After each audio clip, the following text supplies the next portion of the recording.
고전을 읽어보면 이런 감동적인 이야기가 있습니다. 일사유사 수정에 한번 서점에 가보면 나와 있습니다. 한양에 김학성씨라고 하는 유명한 분이 살았는데 그의 어머니는 일찍이 남편을 여의고 과부가 되어서 바느질을 하면서 두 아들 형제를 모두 다 서대학에 보내 공부를 열심히 시키고 있었습니다. 그런데 그 어느 날과 같이 그날도 집에서 싹 바느질을 하고 있는데 비가 마침 오고 있었습니다. 비 오는 날 청망골에서 땅에 떨어지는 소리, 주룩주룩 떨어지는 소리가 들리는데 그날은 이상하게 울림 같은 여운이 나는 거예요. 땅에 떨어지는 빗물이 이상한 소리가 납니다. 이상하다 여겨서 처마 밑 땅 밑을 파보았더니 거기에는 커다란 가마솥이 있었고 그 솥뚜껑을 열어보니까 그 속에 은전이 가득 들어있었던 것입니다. 아마도 조선시대에 잦았던 난리 때문에 누군가 이 은을 이렇게 가마솥에 넣어서 땅에 묻어놓고 피난을 갔다가 못 돌아오고 어디선가 죽었나 보다 이렇게 생각을 하고 이 가난한 여인은 재빨리 그 뚜껑을 덮고 다시 묻었습니다. 흙으로 다 묻어서 그 집을 팔고 조그만 오막살이로 이사 갔습니다. 그러나 그 어머니는 여전히 싹바느질을 하면서 두 아들을 정말 힘써 가르치고 서당에 보내고 조선시대 훌륭한 사람을 만들어냈다는 이야기입니다. 그리고 나서 그 어머니가 마지막 임종을 앞두었을 때 두 아들을 불러놓고 과거에 있었던 그 옛날 이야기를 해주었습니다. 옛날에 앞마당에 이런 소뚜껑이 있었다. 이런 일이 있었다. 그러면서 결론으로 이렇게 얘기합니다. 땀 흘리지 아니함. 또 갑작스럽게 얻은 재물이라고 하는 것은 곧 재앙을 부르는 것이다. 욕심 부리지 마라. 오늘날 이런 일이 있었다면 아마 축하 파티를 했을 것입니다. 신문에 날 것이고 재수 좋은 사람이라고 행운이라고 팔자 고쳤다고 이제 싹 바느질 할 필요 없다고 너희들 공부 걱정할 것 없다. 우리 운명이 이렇게 열렸고 복을 받았다라고 기뻐하고 축하했을 것입니다. 그러나 여러분 기억하십시오. 우리는 공짜, 횡재, 그리고 불로소득 이거 무서워할 줄 알아야 합니다. 성공을 두려워하는 이유가 뭔지 아세요? 성공은 마냥 기뻐할 만한 일이 아니에요. 성공 다음에 오는 무서운 시련이 있기 때문에 그런 것입니다. 미국의 대표적인 영화사가 있습니다. 여러분 영화 잘 보죠? 영화 중에 하나 파라마운트 픽처스라고 하는 미국의 랭킹 2위 영화 회사가 있습니다. 여기 회장님은 여자분인데 쉐리 랜싱이라고 하는 여자분입니다. 아주 밑바닥에서부터 많은 고생을 해서 회장의 자리까지 올라간 입지전적인 인물이었습니다. 이 유명한 랜싱 회장의 좌우명이 하나 있어요. 좌우명. 그 회사원들을 가르치는 유명한 교훈이 있는데 이게 뭐냐 하면 과정을 즐겨라. 그리고 성공을 염려하지 마라. 과정을 즐겨라. 성공을 염려하지 마라. 성공을 할까 실패할까 이거 두려워 말고 걱정하지 마라. 그리고 과정 자체를 즐겨라 이 말이지. 과정 자체 속에서 우리의 의미가 있고 행복이 있어야 하고 결과는 하나님이 책임져 주신다. 성공하든 실패하든 그게 중요한 게 아니라는 거지요. 더 빠른 것이 항상 현명한 것이 아니라는 것을 우리는 기억할 필요가 있는 것입니다. 오늘 본문 성경에 보면 하나님의 특별한 은혜를 입어서 400년 동안 노예 생활하는 이스라엘이 마침내 애굽에서 출애굽을 해요. 엑소도스 탈출 출애굽을 합니다. 하나님의 큰 권능으로 광야로 나오게 됐어요. 이것이 얼마나 놀라운 기적이었는가를 우리는 잘 알고 있습니다. 자, 그런데 하나님께서는 이들을 인도해서 저 가나안 땅으로 인도하실 때 이상하게 하나님이 정한 코스가 그 여정이 우리 인간들의 상식으로는 이해가 되지 않는 방향으로 인도했다라는 겁니다. 인간들의 상식으로 말하면 분명히 북쪽으로 올라가서 동쪽으로 가야 돼요. 그럼 육지로 편안하게 갈 수 있어. 북쪽으로 올라가 동쪽으로 가는 것이 흔히 말하는 전 코스라고 할 수가 있습니다. 그러나 하나님께서는 이상하게도 상식과는 달리 깊은 물이 무려 350m나 되는 수에즈만 운하, 수에즈만 맞바다 홍해길로 가는 길로 인도했다라는 거죠. 막다른 길로 인도한 것입니다. 자, 하나님이 인도하시는데 동으로 와보니까 앞에는 홍해바다가 있어. 뒤에는 누가 와요? 분노한 애국 군대가 지금 원수를 갚겠다고 따라오는 거예요. 한번 상상해 볼까요? 하나님이 인도하신 길이고 하나님이 가라고 해서 간 길이고 모세가 인도한 길이에요. 그런데 앞에는 홍해바다가 있고 뒤에는 애국 군대가 점점점 가까이 따라오고 있어요. 그렇다면 저들은 어디로 가야 할까요? 속된 말로 도간에 든 쥐, 바람 앞에 촛불처럼 되어버린 거지요. 그래서 14장 11절 보니까 어떤 얘기해요? 저들이 얼마나 원망하는지 몰라. 14장 11절 그들이 또 모세에게 이르되 애굽에 매장지가 없어서 당신이 우리를 이끌어내어 이 광야에서 죽게 하느냐. 정말 원망할 만하지 않습니까? 인도에서 왔는데 가라고 해서 갔는데 매장지가 없어서 우리를 여기까지 데려와서 죽이려고 매우 합리적인 원망을 하고 있는 거지. 인간의 생각으로는 불합리한 여정을 하나님이 택해 주셨음을 볼 수가 있는 것입니다. 여러분 그때 그 장면을 생각해 보세요. 여기에 또 다른 하나님의 섭리와 지혜와 경륜이 있는 것을 발견합니다. 인간의 생각으로는 무언가 많이 잘못되었는데 하나님께서는 깊은 뜻이 있었다는 거죠. 하나님은 저들과 함께 하시고 저들을 보호하고 있다는 사실을 다시 한번 확증해 주고 싶었던 것입니다. 이스라엘이 여기서 떠나서 저기 멀리 가나안 땅까지 가는 여정에는 얼마나 어려움이 많이 있었겠습니까? 그래서 이 시간에 내가 너와 함께 한다라고 하는, 내가 너를 보호하고 있다고 하는, 하나님이 늘 함께 하시는 것을 보다 확실하게 증명해 주고 싶었던 것입니다. 그렇게 깊은 인상을 가지고 깊은 믿음을 가지고 출발하기를 원해서 이런 드라마틱한 사건이 앞에 나타나게 된 것입니다. 하나님은 분명히 저들에게 내가 너와 함께 한다라고 이걸 깊이 인상을 주고 깊이 감동하고 감격한 가운데 확신을 가지고 광야길을 가기를 원하셨던 것입니다. 또 하나 내가 너희를 사랑한다는 거죠. 사랑한다. 여러분 사랑한다는 게 뭐예요? 상대방이 어떤 수준에 있는지를 아는 것, 그러나 그의 약점과 그의 부족한 점, 미숙한 점 이걸 다 이해하면서 사랑하고 포옹해주는 이게 사랑이 아닐까요? 그런데 하나님께서는 오늘 성경 말씀을 자세히 보면 이렇게 말씀하고 있습니다. 이 사람들이 애굽에서 나오기는 했지만 아직도 확실한 신앙의 사람들은 아니었던 거예요.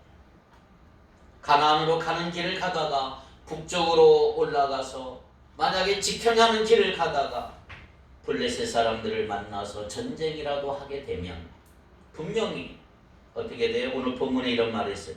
전쟁을 보면 뉘우쳐 애굽으로 돌아갈까 하노라. 전쟁을 보는 순간 아이고 어쩌자고 우리가 여기 왔는지 애굽으로 빨리 돌아가자. 그만큼 저들은 약하고 미숙했던 거지. 하나님은 그걸 아신 거지. 너무나도 약한 부분을 아시는 거예요. 그러기에 오늘 같은 큰 사건을 통해서 저들에게 믿음을 줄 뿐만 아니라 놀라운 사실은 귀로를 차단해버렸어. 돌아갈 길을 다 나가버린 거예요.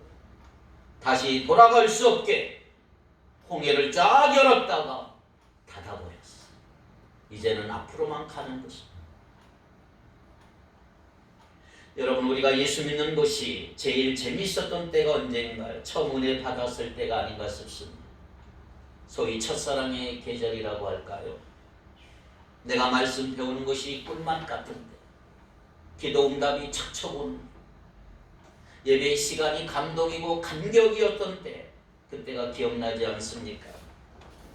그런데 문제는 이런 때가 그리 오래 계속되지는 않는다는 거예요. 갑자기 어느 날 예배 시간이 지루해지고 시간을 자꾸 보게 되고 기도해도 응답이 없고 찬송해도 기쁨이 없는 거예요. 신앙의 회의가 찾아오고 영혼이 사막처럼 메마라져간다. 그래서 우리 선양의 선배들은 이런 때를 가리켜서 광야길의 체험이다.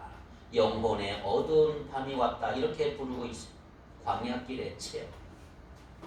자, 이런 광야길의 체험은 사람마다 아주 다양한 모습으로 다가올 수가 있는 거예요.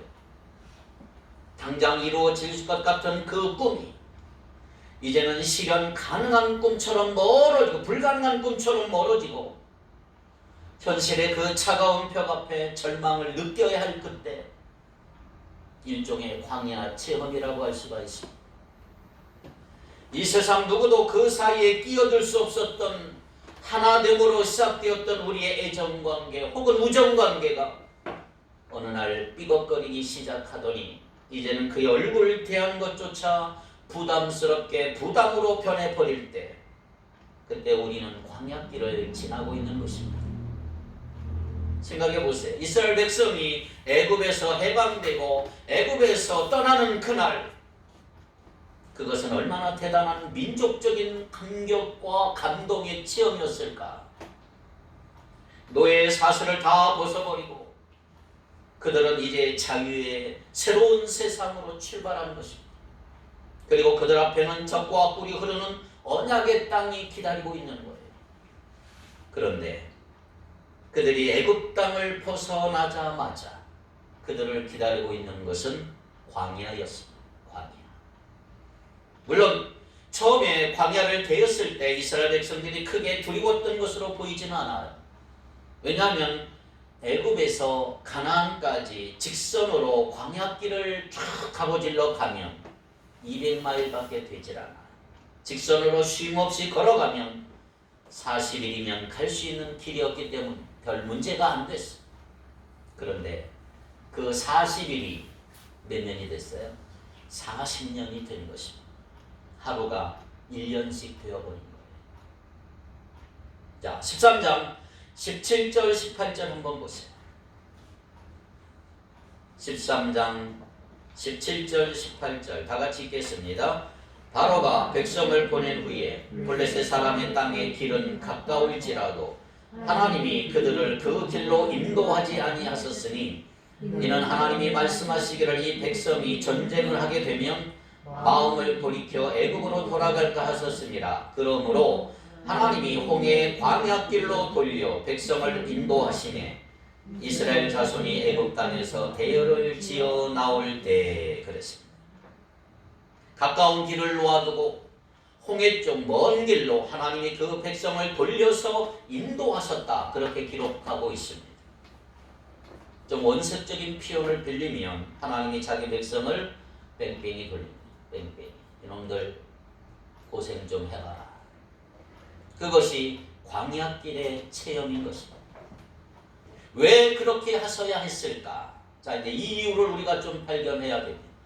광야길의 의미와 교훈은 과연 무엇일까? 왜 하나님은 우리에게 광야길을 마련하고 준비하셨을까? 왜 그 길로 인도하셨을까? 첫째, 광야길은 사랑으로 예비된 길이었기 때문입니다. 우리가 일반적으로 생각하면 이스라엘 백성을 광야에서 고생시키는 하나님이 좀 잔인한 분으로 생각할 수가 있습니다. 그러나 오늘 본문은 분명히 말합니다. 그것은 사랑의 배려 때문이다. 광야길은 하나님의 사랑의 배려로 인도한 길이라고 하는 것을 우리가 깨달아야 돼요. 자, 다시 17절 볼까요? 바로가 백성을 보낸 후에 블레셋 사람의 땅의 길은 가까울지라도 그들을 그 길로 인도하지 아니하셨으니 이는 하나님이 말씀하시기를 이 백성이 전쟁을 하게 되는 마음을 돌이켜 애굽으로 돌아갈까 하셨음이라 그랬습니다. 자, 여기 보면 하나님이 이스라엘 백성들을 북동쪽으로 인도하신다면 거의 직선으로 쉽게 가까이 갈 수 있는 길이었지만 그 길을 피하여 먼 길로 돌아가게 하신 이유가 분명히 기록이 되어 있어요. 당장에 직면할 수 있는 전쟁을 피하고 애굽으로 돌아갈 유혹의 마음을 아예 차단하기 위해서, 과거의 죄악의 삶을 차단하기 위해서, 물론 남쪽으로 돌아가는 홍해길에도 나중에는 전쟁이 기다리고 있어요. 출애굽기 17장을 나중에 보면 첫 번째 전쟁이 어디냐면 아말렉과의 전쟁 기사가 쫙 나와 있어요. 그러나 이스라엘 백성들이 처음 애굽을 떠날 때 하나님은 이스라엘 백성이 아직도 전쟁 준비가 하나도 되어 있지 않은 것을 아신 거지. 저 백성들 그냥 놔두면 다 죽겠다. 돌리십니다. 처음부터 전쟁을 치르고 어려운 일을 경험한다면 틀림없이 애굽 떠난 거 후회하게 될 것이고, 아직 가까운 거리에 있는 애굽으로 돌아갈 유혹을 받을 것이고, 분명한 이 사실을 하나님은 아셨기 때문에, 여러분, 하나님은 감당할 시험밖에는 주시지 않는 분이십니다. 그래서 그는 이스라엘 백성이 준비될 때를 기다리고자 하신 거예요. 좀 준비됐다가 싸움이 일어나면 이길만 하면 보내는 거죠. 이것은 분명히 하나님의 사랑의 배려다. 그렇다면 우리가 배워야 될 교훈은 무엇일까요? 우리가 그리스도인으로서, 하나님의 백성으로서 인생의 길을 걸어가며 때로 그 길이 지름길이 아닌 멀고 험난한 돌아가는 길로 느껴질 때, 왜 내가 이 길을 걸어가야 하는지 이해가 되지 않더라도 오늘 이 시간 우리가 꼭 믿어야 될 사실이 하나 있어요. 그게 뭐냐? 주님께서 우리를 사랑하셔서 이 길로 돌아가게 하셨다는 거예요. 아무리 길이 먼 길로, 험한 길로 느껴져도 이 길은 사랑으로 예비된 길임을 믿으시기를 바랍니다. 나를 미워하고 헛된 길이라고 낙심하지 않기를 바랍니다. 그러므로 이 길 지나감이 너무 고통스럽거든 이 길은 주님이 예비하신 사랑의 길이라고 고백하는 여러분 되기를 바랍니다. 이 길 지나감이 너무나 아프거든 이 아픔은 사랑을 위한 것이라고 고백하는 여러분 되기를 바라고요. 새 생명을 출산하는 어머니처럼 이 고통은 사랑의 특권이라고, 사랑의 의무라고 고백할 수 있는 저와 여러분이 되기를 바랍니다. 그렇습니다. 어떤 광야의 외롭고 힘든 길도 사랑으로 예비된 길인 것을 믿으시기를 바랍니다. 두 번째, 광야길은 훈련을 위해서 준비된 길이다. 훈련 위에 준비된 길. 자, 이제 하나님께서 이스라엘 백성들에게 돌아가는 이 광야길을 걷게 하신 가장 중요한 이유는 뭐냐? 오늘 본문의 17절, 전쟁을 보면 돌이켜 애굽으로 돌아갈까 하였습니다. 그래서 돌이켜, 여기 돌이켜라는 말, 뉘우친다는 말이에요. 돌이켜 뉘우친다. 원어에 보면 마음이 변할까 하여, 마음이 변할까 하여. 힘들고 어려운 일을 만나면 내 마음이 변할까봐 광야길로 보낸 거지. 우리 인간 얼마나 마음이 잘 변하는지 여러분 자신 알잖아요. 왜 내 마음이 이렇게 잘 변하는가? 하나님 다 아시죠. 마음이 변할까봐. 다시 말하면 그들이 애굽을 떠난 이상 하나님의 의도하신, 하나님의 뜻하심을 따라 가나안으로 가게 하기 위해서였던 것입니다. 이 계획이 확실하게 실현되도록 하나님은 모세로 하여금 누구의 유고를 맸어요? 요셉의 유고를 메고 가나안으로 가게 하신 것을 볼 수가 있어요. 19절 볼까요? 19절에 보니까 백성들이 요셉의 유고를 볼 때마다 자신을 가나안 땅에 묻어달라고 하는 요셉의 마지막 유언을 기억하게 하신 거예요. 그래서 하나님의 뜻을 확고하게 받아들이는 광야의 훈련이 필요했던 것입니다. 그렇습니다. 사랑하는 여러분, 우리 모든 그리스도인들의 삶의 경험은 직접 간접으로 하나님의 뜻과 연관되어 있다는 거 잊지 않기를 바랍니다. 결국 우리에게 필요한 것은 뭐냐 하면 하나님의 뜻을 궁극적으로 내가 수용할 줄 아는, 받아들일 줄 아는 훈련이다. 이 훈련을 위해 이스라엘 민족은 40년이 필요했어. 오늘 우리는 몇 년을 훈련받아야 할까요? 오늘 자신을 생각해보면 나는 몇 년을 훈련받아야 하나님의 뜻을 알 수 있을까?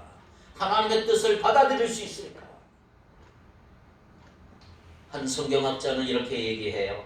이스라엘 백성이 애굽을 빠져나오는 데는 하루가 필요했지만 이스라엘 백성 안에 잠들어 있는 그 애굽을 빼내는 데는 40년이 필요했다.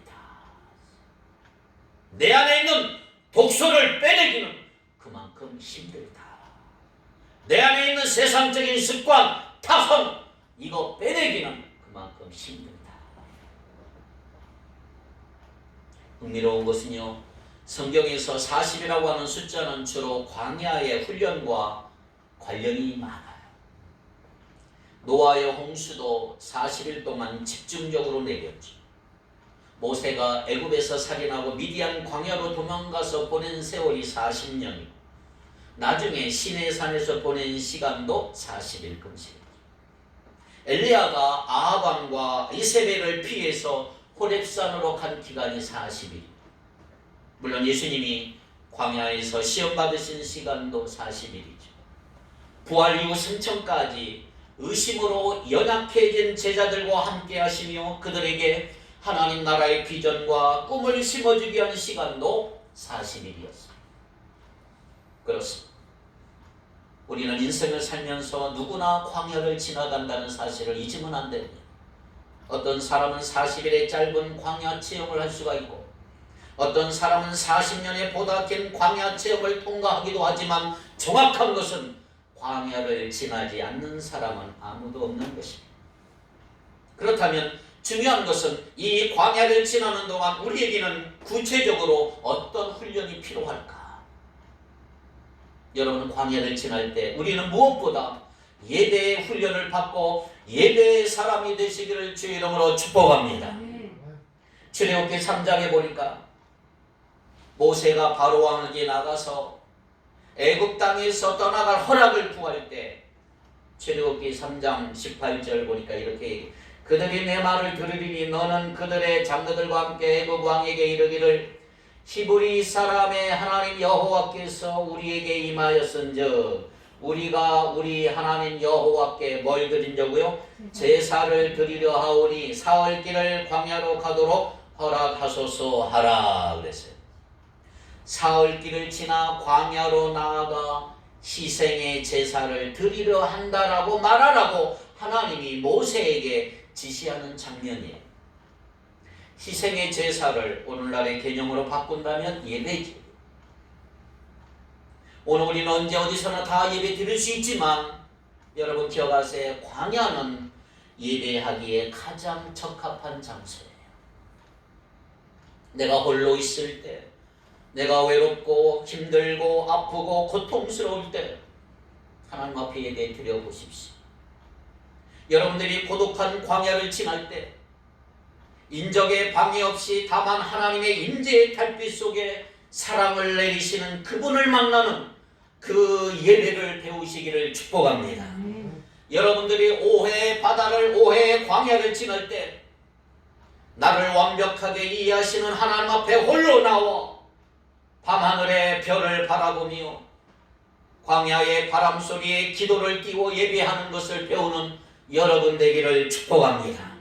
여러분들이 고통의 광야를 지날 때 저녁의 서늘함 속에 내 모든 피곤을 식혀주시는 산들바람의 치유를 맛보며 여호와 라파 치유하시는 주님을 예배하는 것을 배우는 저와 여러분이 되기를 축복합니다. 광야길은 예배 훈련을 위해 예비된 길인 거예요. 예배하면서 하나님의 뜻을 헤아려 마침내 그분의 뜻을 위해 살아가는 하나님의 사람이 되기를 축복합니다.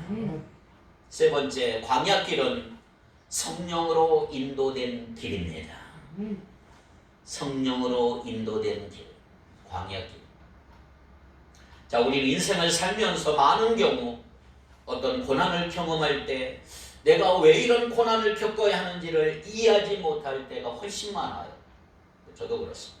그러나 그럴 때라도 우리가 그리스도인이라면 확신할 수 있는 한 가지 사실이 있습니다.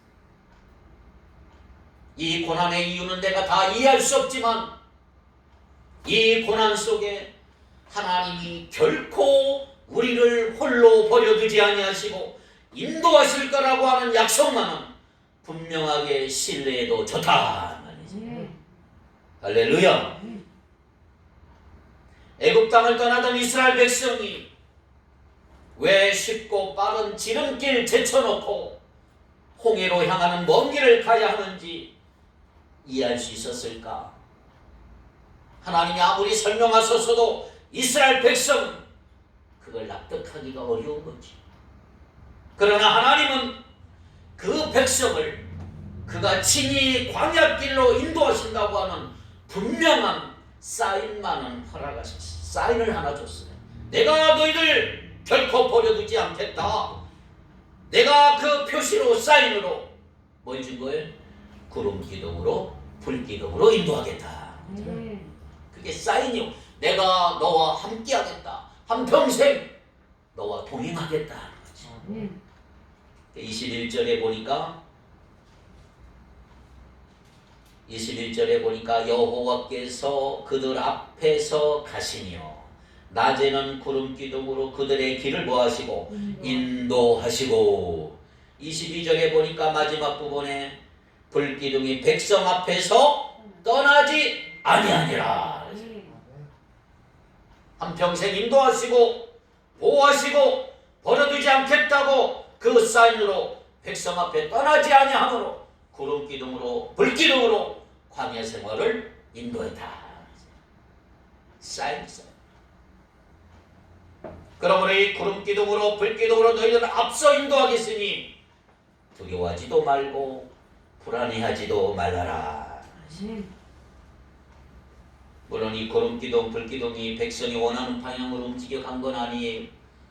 이스라엘 백성 중에 지리에 밝은 이들은 아마도 이 기둥이 북동쪽으로 움직여 갈 걸 기대했을 거예요. 직진으로 갈 걸 기대했을 거예요. 그런데 갑자기 기둥은 남쪽으로 하나님의 뜻으로 움직이고 있는 거예요.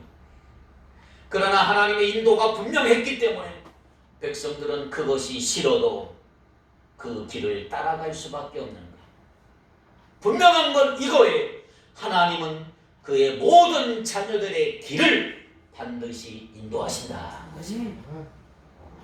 로마서 8장 14절 아주 중요한 성경구절을 한번 같이 읽겠습니다. 시작. 무릇 하나님의 영으로 인도함을 받는 그들은 곧 하나님의 아들이라. 여러분 하나님의 자녀인 줄 믿습니다. 그럼 누가 인도하세요? 하나님의 영으로 인도함 받는 거예요. 이제 중요한 것은 하루하루 걸음마다 날마다 성령의 인도를 순종하며 끝까지 걸어갈 수 있기를 축복합니다. 원망하지 말고 불평하지 말고 고집부리지 말고 성령님의 인도하심을 따라가는 저와 여러분이 되기를 축복합니다. 재미있는 건 이거예요. 아주 중요한 건 구름 기둥과 불 기둥 인도함이 있다 할지라도 이스라엘 백성들은 먼 길 못 봐요. 바로 조금 앞쪽밖에 못 보는 거예요. 앞에 조금씩 가는 거예요. 앞만 보고 천천히 조금씩 가야 돼요. 한 걸음 한 걸음 순종의 걸음을 걸었을 때 어느 날 그들은 약속의 땅 앞에 설 수 있었던 거다 말이죠. 가나안 땅은 도착된 것입니다. 중요한 것은 성장입니다. 성장. 조금씩 성장하셔야 합니다. 하나님은 우리의 여정이 어떤 길을 통과하느냐, 얼마나 빨리 목적지에 도달하느냐, 그거 중요한 게 아니에요. 어떤 모습으로 성숙되어서 주님 앞에 마지막에 설 것인가에 더 큰 관심을 갖고 계신다는 거 결코 잊지 마십시오. 광야에서 40년, 생각보다 훨씬 더 길었던 광야길은 사실상 이스라엘 백성 모두가 하나님의 백성다운 백성으로 성숙하기 위한 충분한 시간이었던 것이죠. 그렇다면 오늘 우리가 광야길 아직 끝나지 않은 이유가 뭘까요? 아직 우리에게 성숙의 과제가 끝나지 않았기 때문이죠. 우리는 더 성장하고 더 성숙하셔야 합니다. 오늘 우리가 부른 찬송 413장 찬송, 개인의 처절한 신앙 고백의 찬송가의 내용이 얼마나 들어있는지 몰라. 이 찬송의 내용을 알면 눈물 없이 못 부르는 찬송이에요. 우리 한글 번역에는 정확하게 번역되지 않았지만 1절에 원어에 이렇게 고백이 되어 있어요. 내 평생에 가는 길 순탄하여 늘 잔잔한 강 같든지, 슬픔이 큰 풍파처럼 소용돌이 쳐 밀어 닥치든지, 하늘이 내게 준 산내 몫이 어떠하든지 주님은 내게 이렇게 하라고 말씀하라고 가르치셨습니다. 평안해 평안해 내 영혼. 이게 원어예요. 원어. 이 땅에 살아가면서 우리에게는 여러 가지 인생의 위기가 있어요. 불치병으로 고통받으며 죽음의 문턱에 이른 사람도 있고, 경제적 파산으로 죽음의 위기에 몰린 경우도 있고, 10대 자녀들의 탈선으로 수많은 밤을 애타게 보내는 부모의 경우도 있고요. 너무나 바라고 원하는 일이 되지 않아 좌절에 빠져있던 수많은 사람들이 얼마나 많습니다. 그런 상황에서 이 찬송가의 가사처럼 내 영혼 평안해, 내 영혼 평안해, 평안해라고 노래하는 건 얼마나 어려운지 아세요? 그런데 불구하고 그런 최악의 상황에서도 믿음을 고백한 성숙한 사람들이 있었어요. 이 찬송가의 작사자. 한글 번역에 나와 있지 않지만 영어 본문에 주님께서 나에게 그렇게 말하라고 가르치셨기 때문입니다. 평안하라, 평안하라. 얼마나 귀한 말인지 몰라요. 내가 너를 붙들고 있으니 걱정하지 말고 평안하라. 그 이름은 호레이시오 게이츠 스페포드라고 하는 사람. 여러분 찬송의 왼쪽에 보면, 밑에 제목 왼쪽에 보면 그게 작사자예요. 스페포드라고 하는 사람이 작사한 사람. 이분은 미국의 시카고의 변호사예요.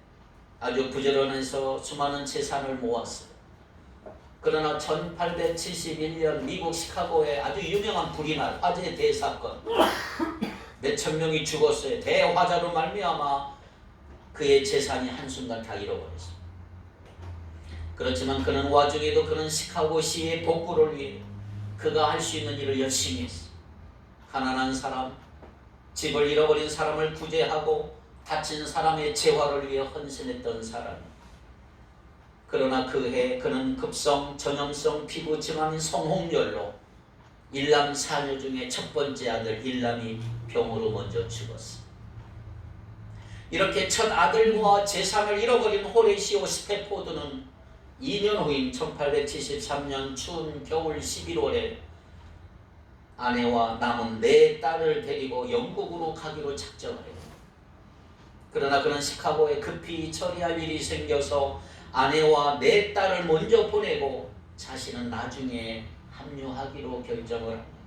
아내와 4딸들은 대형 프랑스 여객선을 타고 대서양을 건너 먼저 영국으로 가는데, 배가 떠난 지 얼마 되지 않아 급하게 전보 한 장이 날라왔어. 아내인 애나에게 온 전보였습니다. 여객선이 바다 한가운데서 대형 화물선과 충돌해서 바다에 침몰했어요. 이 대형 사고로 딸 넷이 모두 죽었어요. 자기 홀로 남았다는 거예요. 아내의 전보에는 단 2마디만 적혀 있는 거예요. 혼자 살았소. 아내가 전보를 보면서 스페포드 남편에게 전보를 보내 혼자 살았다는 거예요. 얼마나 찢어집니까?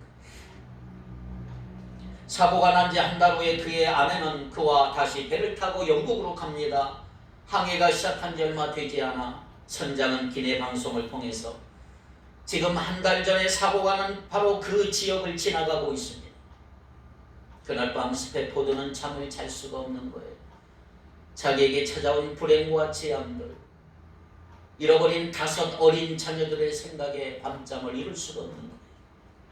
그런데 바로 그때 그의 마음속 깊은 곳 어디선가 말로 다 할 수 없는 평안함이 몰려오는 거예요. 형언할 수 없는 하나님에 대한 그 신뢰의 확신이 솟구쳐 오르는 거예요. 내 영혼 평안하다. 하나님의 뜻이 이루어지이다. 이런 고백이 입술에서 흘러나오기 시작을 해요. 강력한 기도였고 놀라운 고백이었어. 두 손을 불끈 쥐고 이렇게 간증합니다. 내 영혼아 괜찮아, 괜찮아. 내 영혼아 평안하다, 평안하다. 그때 쓴 고백이 오늘 부른 찬송. 이 부부는 3년 뒤에 1876년에 다시 아들을 낳았지만 불행하게도 그도 4살이 되어 죽었어요. 2년 후에 1878년에 그들은 또 다른 아이를 하나 낳았어요. 이 아이가 마침내 잘 자라서 이 모든 이야기를 세상에 전달해 줄 것이 간증하고 돌아다니다. 스페포드와 그의 아내 애나는 모두 몇 명의 자녀를 잃었어요? 6명의 자녀를 다 잃어버렸어요. 그리고 한 명이 잘 성장해서 하나님의 뜻을 이루며 계속해서 내 영혼 평안해 평안해라며 노래하며 찬양하며 눈물 겪고 장엄한 간증을. 어떤 경건한 크리스찬 할머니는 딸에게 자신의 장례식에 이 찬송 꼭 불러달라고 했대요. 왜? 그럴 만한 충분한 이유가 있지 않겠습니까? 이 찬송의 그 내용. 오늘 우리는 이 세상에 참된 평안이 어디 있냐고 자주 질문해요. 우리 삶에는 근심과 걱정이 밀물처럼 몰려오고 때로는 그것이 쓰나미처럼 밀려오지 않습니까? 개인적으로, 가정적으로, 교회적으로, 국가적으로 근심, 걱정이 끊일 날이 없고 얼마나 힘들고 괴로운 세상인지 몰라요. 그러나 그때 우리는 구름기둥으로 불기둥으로 광야길을 함께 하시는 하나님을 의지하며 나가기로 선택함으로 하나님 안에서의 참 평안함과 안식을 누릴 수 있기를 주의 이름으로 간절히 축복합니다. 우리의 광야길은 아직 끝나지 않았어. 우리의 성숙의 과제도 끝나지 않았어. 아직도 우리는 될 수 있습니다. 그 성숙을 향하여 우리는 때로 아프고 힘들더라도 이 광야길을 다시 걸어가야 돼요. 낮에는 기둥기둥을 구름기둥을 쫓고 밤에는 불기둥을 쫓아 이 길을 걸어가야 합니다. 그렇다면 이제 우리는 다시 일어나 용기 있게 광야길로 나아갈 수 있기를 주님의 이름으로 축원합니다. 기도합시다.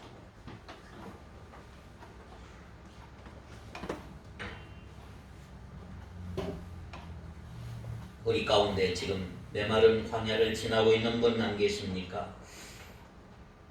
그렇다면 광야를 지날 때 하나님으로부터 받아야 하는 그 교훈 다 받으면서 지나가게 해달라고 기도하시기를 바랍니다.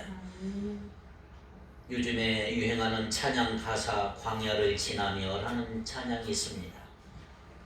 왜 나를 깊은 어둠 속에 홀로 두시는지, 어두운 밤은 왜 그리 길었는지, 나를 고독하게 낮아지게 세상 어디도 기댈 곳이 없게 하셨네.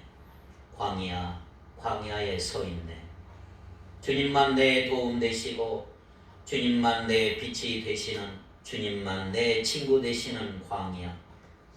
주님 손 놓고는 단 하루도 살 수 없는 곳 광야, 광야에 서 있네. 주께서 나를 사용하시려 나를 더 정결케 하시며 나를 택하여 보내신 그곳 광야. 성령이 내 영을 다시 태어나게 하는 곳 광야, 광야에 서 있네.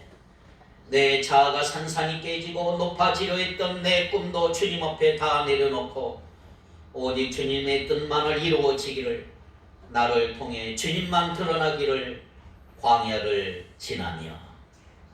거룩하신 하나님, 광야 생활을 통해서 주님께서 교만하여 높아져 있는 나를 낮추시고 더 겸손하게 만드는 작업을 하고 계시다는 사실을 깨닫게 하시며 늘 하나님을 경외하며 사는 법을 배우며 사는 우리 모두가 되기를 원합니다.